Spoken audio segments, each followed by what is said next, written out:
अस्सलाम वालेकुम, welcome to maths वाला। तो आज जो टॉपिक हम डिस्कस कर रहे हैं वो है लोगैरिथम।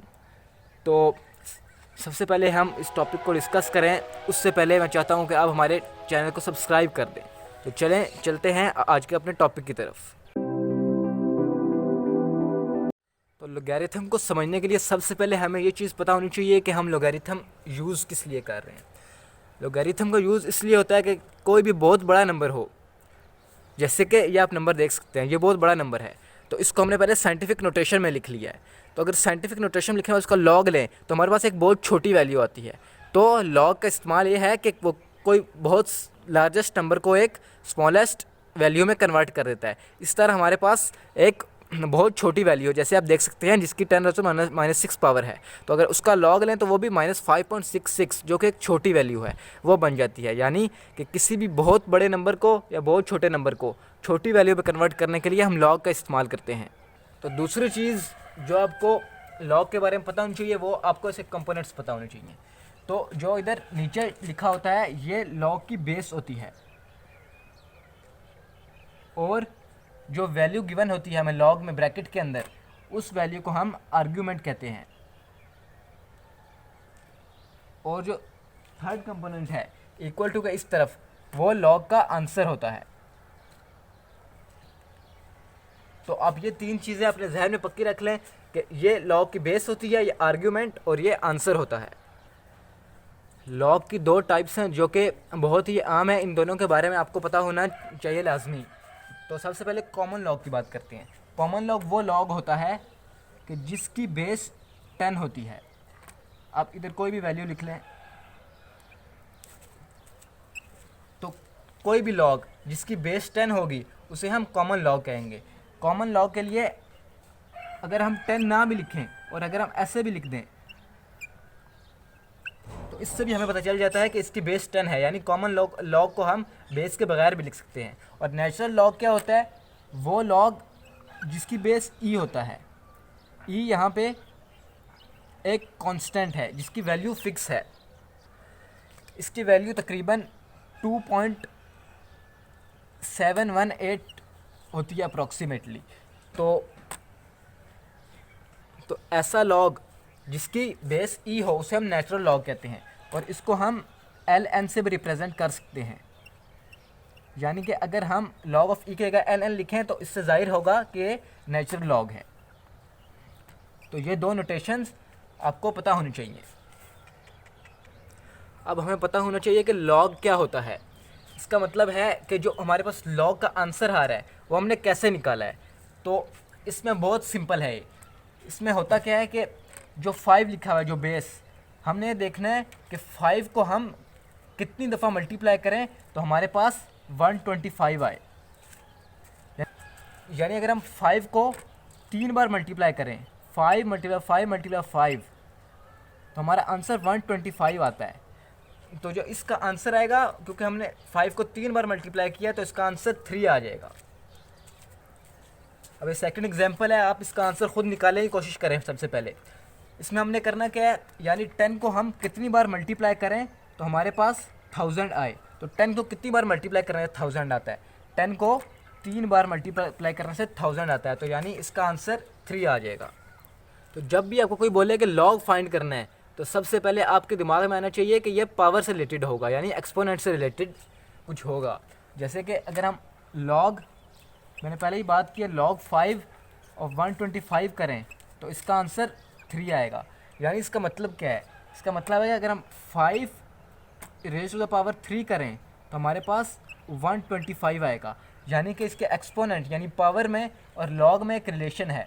वो रिलेशन क्या है कि अगर एक इक्वेशन गिवन है, एक्सपोनेंशियल इक्वेशन, जिसमें a और x रियल नंबर्स हैं, और इसको हम लॉग के साथ कैसे रिलेट कर सकते हैं? लॉग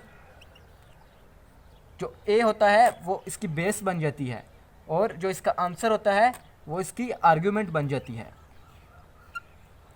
और इसका एक्सपोनेंट या पावर लॉग का आंसर बन जाता है। तो आपको ये रिलेशन याद रखना होगा। ये लॉग के जो क्वेश्चंस हैं उनको सॉल्व करने में बहुत मदद देगा। इसको एक बार गौर से देख लें। फॉर एग्जांपल, हमें यहाँ पे गिवन हो कि 2 की पावर 3 इज इक्वल टू 8 और हमें उसको लॉग की एक्सप्रेशन में कन्वर्ट करना हो तो उसको कैसे करेंगे, लॉग जो a है यानी कि इसकी बेस वो 2 आ जाएगी और जो इसका आर्ग्यूमेंट है, जो इसका आंसर है वो इसके आर्ग्यूमेंट बन जाएगी 8 और इसका एक्सपोनेंट इसका आंसर आ जाएगा। तो ये एक्सपोनेंशियल इक्वेशन को लॉग की इक्वेशन में इस तरह कन्वर्ट करते हैं। तो इस क्वेश्चन को देखें तो आपको अच्छी तरह समझ में आ जाएगा कि लॉग के क्वेश्चन को कैसे सॉल्व करते हैं। इस क्वेश्चन में हमने वो नंबर फाइंड करना है जिसका कॉमन लॉग ये है।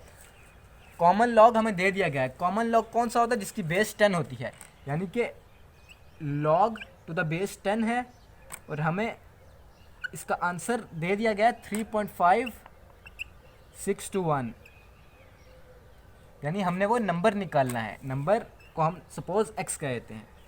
तो ये हमारे पास क्वेश्चन बन गया। अभी हम इसको सॉल्व करते हैं।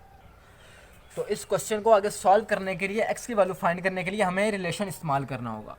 तो सबसे पहले a की वैल्यू इस क्वेश्चन में क्या है, a यहाँ पे 10 है इसकी वैल्यू और उसके बाद n की वैल्यू x है हमारे पास और x की वैल्यू 3.5621, ये x की वैल्यू है।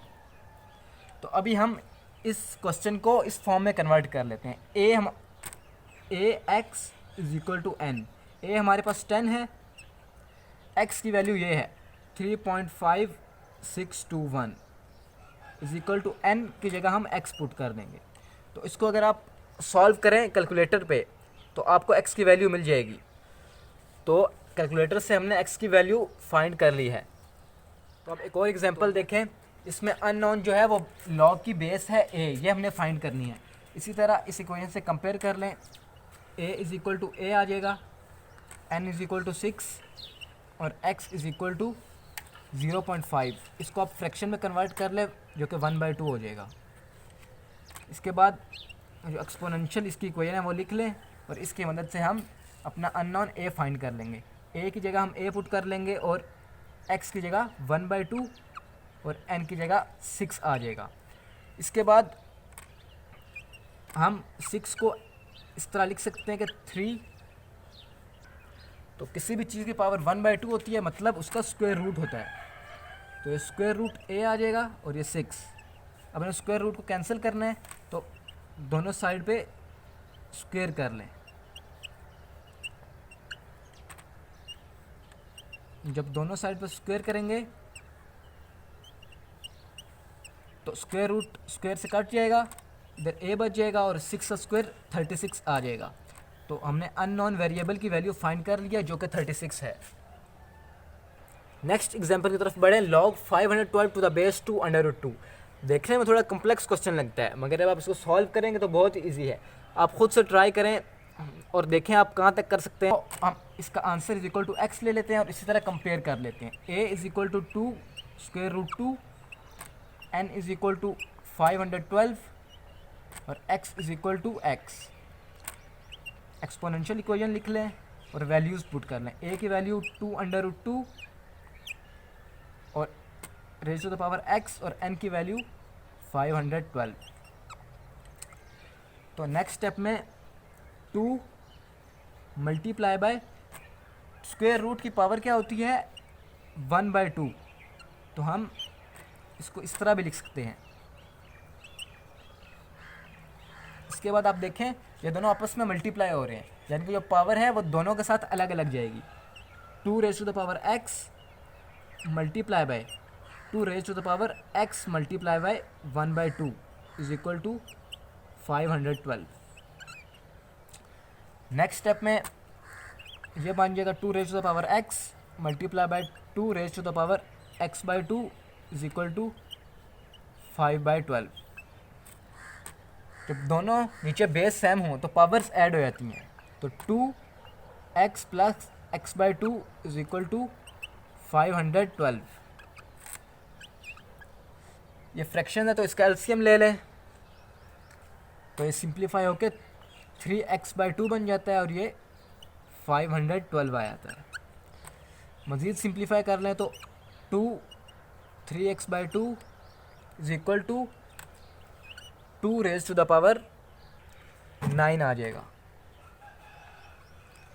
इसका मतलब है कि 3 जिनको नीचे के बेस सेम है तो इनकी पावर्स भी सेम होंगी, मतलब 3x/2 इज इक्वल टू 9 हो जाएगा।